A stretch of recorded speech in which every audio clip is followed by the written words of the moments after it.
Varicose veins కి సరైన చికిత్స కోసం సంప్రదించండి ఎవిస్ హాస్పిటల్.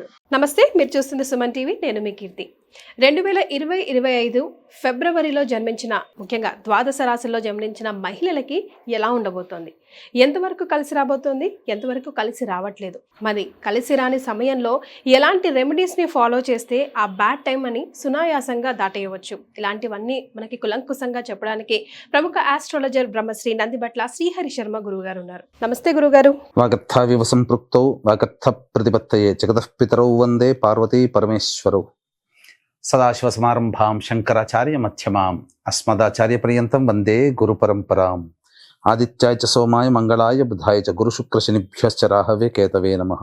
శృంగేరి జగద్గురు పీఠాధిపతులకి, కంచి పీఠాధిపతులకి నమస్కారములు తెలియజేసుకుంటూ కార్యక్రమాన్ని ప్రారంభిద్దాం. గురుగారు, మరి వృషభ రాశిలో జన్మించిన మహిళలకి ఫిబ్రవరి నెలలో ఎలా ఉంటుందో దయచేసి తెలియజేస్తారా?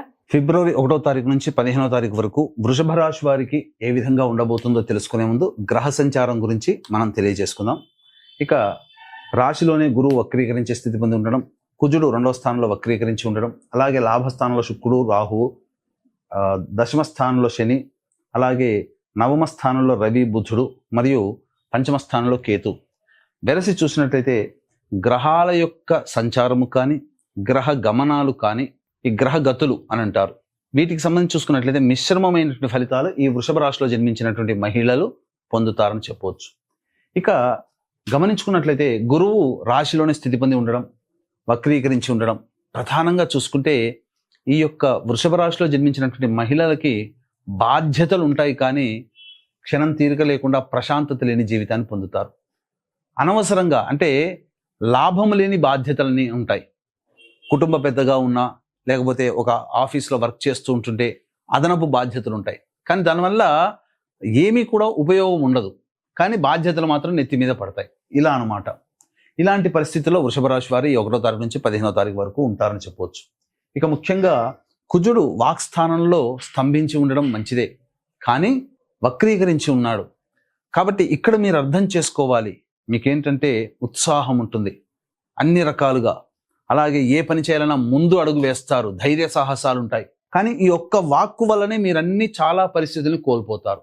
కుటుంబంలో కుటుంబ సభ్యుల మధ్య ప్రేమాభిప్రాయాలు కావచ్చు, యాజ్ ఏ హోమ్ మేకర్గా, అలాగే వ్యవహారాలు చక్కబెట్టి వృత్తి, ఉద్యోగ, వ్యాపారాల్లో ఉండేటువంటి మహిళలు కావచ్చు, వాళ్ళు ఈ విధంగా వాక్కుని అదుపులో పెట్టుకుని ఉంటే చాలా మటుకు ఈ గురువు శుభ ఫలితాలు, కుజుడు వాక్స్థానంలో స్తంభించి ఉండి వక్రీకరించున్నటువంటి కారణం చేత మార్చుకోవాల్సినటువంటి మాట తీరును మార్చుకోవాల్సిన దాన్ని సూచిస్తున్నాడు. కాబట్టి ఆ విధంగా కుజగ్రహ ప్రభావాన్ని మీరు అలవర్చుకోవాలి. ఇక లాభస్థానంలో శుక్రుడు, రాహు చాలా యోగిస్తున్నాడండి. ఇబ్బంది పడాల్సినటువంటి అవసరమే లేదు, శుభమైనటువంటి పరిస్థితులు. కాకపోతే ఇక్కడ ప్రధానంగా స్త్రీ పరంగా కొంత, అంటే కనుక సాటి స్త్రీ పరంగా మీరు కొన్ని నియమాలు పాటించాలంటే ఏంటి, సాటి స్త్రీల పట్ల మీరు ఒక కన్నేసి ఉంచడం, వాళ్ళ లౌక్యంతో వ్యవహరించడం, అలాగే మనకు జరిగేటువంటి మంచి కంటే చెడుని ముందుగా పసిగట్టి తదనుగుణంగా మన యొక్క కార్యక్రమాలని పెట్టుకోవడం అనేటువంటిది ఈ యొక్క వృషభ రాశిలో జన్మించినటువంటి మహిళలు చూసుకోవాలి. ఇక ప్రధానంగా చూసుకున్నట్లయితే రవి, బుధుల యొక్క ప్రభావం, ఇక ఈ సంబంధించినటువంటి గవర్నమెంట్ సంబంధించినటువంటి ఉద్యోగం చేసేటువంటి వాళ్ళు, గవర్నమెంట్ పరంగా ఏ రకంగానైనా కానీ ఆదాయం లభించేటువంటి వాళ్ళు, వీళ్ళందరూ కూడా కాస్త జాగ్రత్తలు పాటించండి. ముఖ్యంగా తండ్రి తరపు వారితో విభేదాలు ఏర్పడే అవకాశాలు గోచరమవుతున్నాయి, కాబట్టి జాగ్రత్తలు పాటించండి. ఇక ప్రభుత్వ పరంగా ఉన్నటువంటి వాళ్ళకి మాత్రం ప్రధానంగా ఉన్నతాధికారుల యొక్క అనుగ్రహం కలగకపోవడం, తద్వారా కొంత అసహనానికి గురవుతారు మీరు.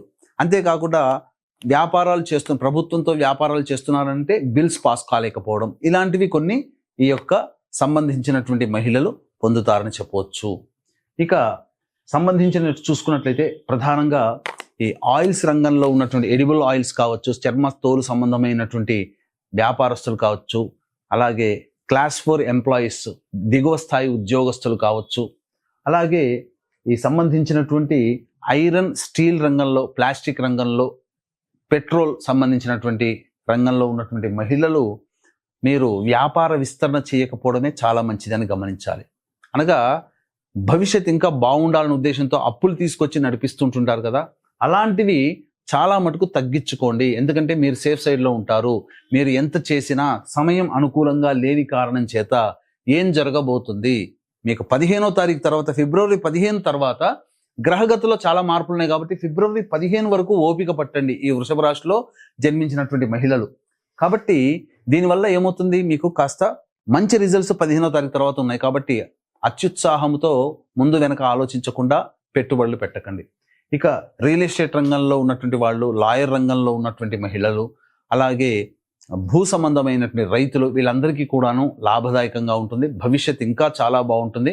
కాబట్టి మీరు ఏదైనా కానీ అభివృద్ధి బాటలో ఉంటారు. ప్రమోషన్స్ వచ్చే అవకాశము, మీ పంటలు మీకు అధిక దిగుబడి మరియు అధిక ధనానికి అమ్ముడుపోవడం, ఇలాంటి ద్వారా మీకు లాభసాటిగా ఉంటుందని చెప్పవచ్చు. ఇక ఈ రాశిలో జన్మించినటువంటి విద్యార్థులు ఎవరైతే ఉంటారో వాళ్ళు ఉన్నత విద్య కోసం చేసే ప్రయత్నాలన్నీ కూడా సఫలీకృతమవుతాయి. కోరుకున్నటువంటి యూనివర్సిటీలో మీకు భాగస్వామ్యం లభించే అవకాశం గోచరమవుతుంది. ఇక ఏ తర్వాత చెప్పొచ్చేది ఏమిటంటే, ఈ యొక్క సంబంధించినటువంటి ఈ యొక్క వృషభ రాశిలో జన్మించినటువంటి మహిళలకి చాలా చక్కగా ఉండబోతుంది. మిశ్రమ ఫలితాలు, అంటే చాలా చక్కగా అంటే ఏంటి, సాఫీగా సాగుతుంది. గొప్పగా లేకుండా మరి దిగువ స్థాయి కాకుండా సాఫీగా సాగిపోతుంది. అది వరకే చూడండి. ఎందుకంటే 15వ తారీఖు వరకు గ్రహాలు అనుకూలంగా లేవు కాబట్టి జాగ్రత్తలు పాటించమని చెబుతున్నాను. తదనంతరం 15వ తారీఖు తర్వాత చాలా మార్పు అనేటువంటిది వస్తుంది. ముఖ్యంగా ఈ యొక్క వృషభ రాశిలో జన్మించినటువంటి ఉద్యోగస్తులు ఉన్నతాధికారులతో లౌక్యంతో వ్యవహరించండి. నిరుద్యోగస్తులు బాగా కష్టపడితే తప్ప ఫలితం దక్కదు. మీ యొక్క రిజల్ట్ కూడా పెండింగ్లో పెడతారు. కానీ 15వ తారీఖు తర్వాత అద్భుతంగా ఉంటుందని చెప్పవచ్చు. ఇక వీటికి సంబంధించి మనం చూసుకుంటే గత కొన్ని నెలలుగా మనం ఏమి చెబుతున్నాము, 1వ తారీఖు నుంచి 15వ తారీఖు వరకు ఉన్నటువంటి రోజుల్లో ఏ రోజుల్లో ఖర్చులు అధికంగా ఉంటాయి, ఏ రోజుల్లో ఆదాయం బాగుంటుంది, అలాగే ఏ రోజుల్లో ప్రశాంతత లోపిస్తుందనే విషయాల గురించి క్లుప్తంగా తెలియచేసుకుంటాం. కాబట్టి ఆ వివరాలు మనం తెలియచేసుకుందాం. ముందుగా ప్రేక్షకులకి గమనిక, ఈ యొక్క మాఘమాసము చాలా పవిత్రమైనటువంటి మాసము. మనగా కర్మదోషాలు తొలగించుకునేటువంటి మాసము. మళ్ళీ అందున 144 ఏళ్లకి వచ్చేటువంటి ఈ కుంభమేళాలో మళ్ళీ మనం చూస్తామో లేదో తెలియదు. ఇటువంటి అత్యద్భుతమైనటువంటి కుంభమేళాలో మీ జాతకరీత్యా కలుగు విద్య, వివాహ, ఉద్యోగ, దాంపత్య, సంతాన, అనారోగ్య సమస్యల నివారణకి, అలాగే శని ప్రభావం, శని దోషము ఈ యొక్క రాశులు అనగా ఈ 12 రాశుల వారికి శని మారుతున్నాడు. ఎప్పుడు, ఈ యొక్క మార్చి 29వ తారీఖు నుంచి. కాబట్టి 12 రాశులు ఈ శని ప్రభావానికి గురవుతారు. కాబట్టి శని దోష నివారణ హోమాలు, అలాగే ప్రధానంగా మనము ఇప్పుడు సమస్యలు ఎదుర్కొంటున్నాము అనన్నా, లేదా మన సంకల్పం నెరవేరాలన్నా గత జన్మ కర్మదోషాలు తొలగిపోవాలి. కాబట్టి గత జన్మ కర్మదోష నివారణార్థమై, అలాగే శనిదోష నివారణార్థమై మరియు జాతకరీత్యా కలుగు అన్ని రకాల సమస్యల నివారణార్థమై దాదాపుగా 21 రకాల హోమాలు సర్వప్రాయశ్చిత్త నివారణ కార్యక్రమంలో భాగంగా పర్ హెడ్ 2100 రూపాయలకి చేయించడం జరుగుతుంది. అవకాశం ఉన్న వాళ్ళు కార్యక్రమ తదనంతరం కాంటాక్ట్ చేసి మీ గోత్రనామాలు నమోదు చేసుకోవచ్చు. ఇక మనం గనక చూసుకున్నట్లయితే, వివరాల్లోకి చూసుకున్నట్లయితే, 1వ తారీఖు రోజున నిరుద్యోగస్తులకి చక్కటి అవకాశము, ఉద్యోగంలో చేరడమో లేకపోతే ఉద్యోగ సంబంధమైనటువంటి శుభవార్త వినడమో కలుగుతుంది. ఇక ఉద్యోగస్తులకు కూడా చాలా చక్కగా ఉంటుందని చెప్పొచ్చు. 2, 3 తారీఖుల్లో కనుక చూసుకున్నట్లయితే మీకు ప్రధానంగా అన్ని రంగాలలో ఉన్నటువంటి మహిళలకి మంచి శుభ ఫలితాలు పొందుతారు. ఇక 4, 5 తారీఖులో కనుక చూసుకున్నట్లయితే ఖర్చులు అధికంగా ఉంటాయి, మానసిక ప్రశాంతత ఉండదు. కాబట్టి ఖర్చులను వాయిదా వేసుకోవడమో లేకపోతే ఖర్చుల శాతాన్ని తగ్గించుకోవడమో చేసుకుంటే చాలా మంచి జరుగుతుంది. ఇక 6, 7, 8 తారీఖులో కనుక చూసుకున్నట్లయితే పెద్దల యొక్క సహాయ సహకారాలతో పెండింగ్లో ఉన్నటువంటి పనులని పూర్తి చేసుకుంటారు. ఒక బాధ్యత కంప్లీట్ చేసుకున్నామనే సంతోషము ఉంటుంది. బంధువులు, స్నేహితులతో విందులు, వినోదాల్లో పాల్గొంటారని చెప్పవచ్చు.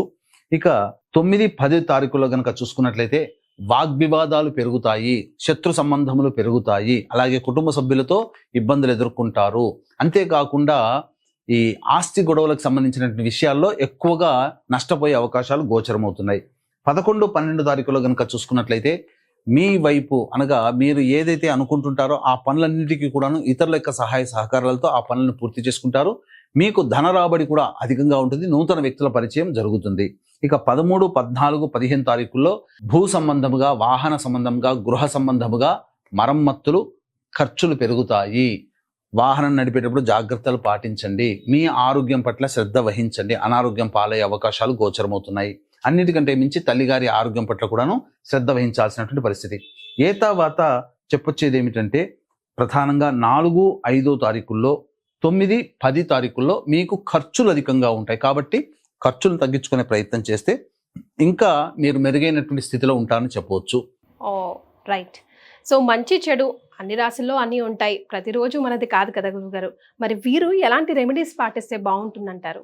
ఈ యొక్క వృషభ రాశిలో జన్మించినటువంటి వారికి ప్రధానంగా సమస్యల నుంచి బయటపడాలి అంటే ప్రతిరోజు గరికతో గణపతికి అష్టోత్తర పూజ చేసి చిన్న బెల్లం ముద్ద నైవేద్యంగా పెట్టడం, దత్త కవచం రోజుకి 3 సార్లు పారాయణం చేయడం, ఇవి గనక చేసినట్లయితే చాలా మంచి ఫలితాలు పొందుతారని చెప్పవచ్చు. అయితే ఇప్పుడు చెప్పబడినటువంటి ఫలితాల కంటే ఇంకా విభిన్నంగా మీ యొక్క జీవితం ఉన్నట్లయితే తప్పకుండా మీ యొక్క జన్మజాతకంలో నడుస్తున్నటువంటి గ్రహ దశాంతర దశల ప్రభావాలు కావున దగ్గరలోని మంచి ఉపాసనా పరులైనటువంటి జ్యోతిష్యులను సంప్రదించి వారి సలహాలు సూచనలు కనుక పాటించినట్లయితే మరింత మెరుగైనటువంటి జీవితాన్ని పొందుతారని తెలియజేయవచ్చు. అలాగే 144 ఏళ్లకి ఒకసారి వస్తున్నటువంటి అద్భుతమైనటువంటి మహాకుంభమేళాలో గత జన్మ కర్మదోషాలు తొలగిపోతే మంచి జరుగుతాయి. కాబట్టి సర్వదోష నివారణ హోమాలు అనేటువంటివి చేయించడం జరుగుతుంది. మీరు అందులో నమోదు చేసుకునే ప్రయత్నం చేయండి. మళ్ళీ ఇట్లాంటి అవకాశము రాదని చెప్పవచ్చు. ప్రయాగలో చేస్తున్నాం. చాలా సంతోషం గురుగారు, ధన్యవాదాలు. సర్వం శ్రీ ఉమామహేశ్వర పరబ్రహ్మార్పణమస్తు.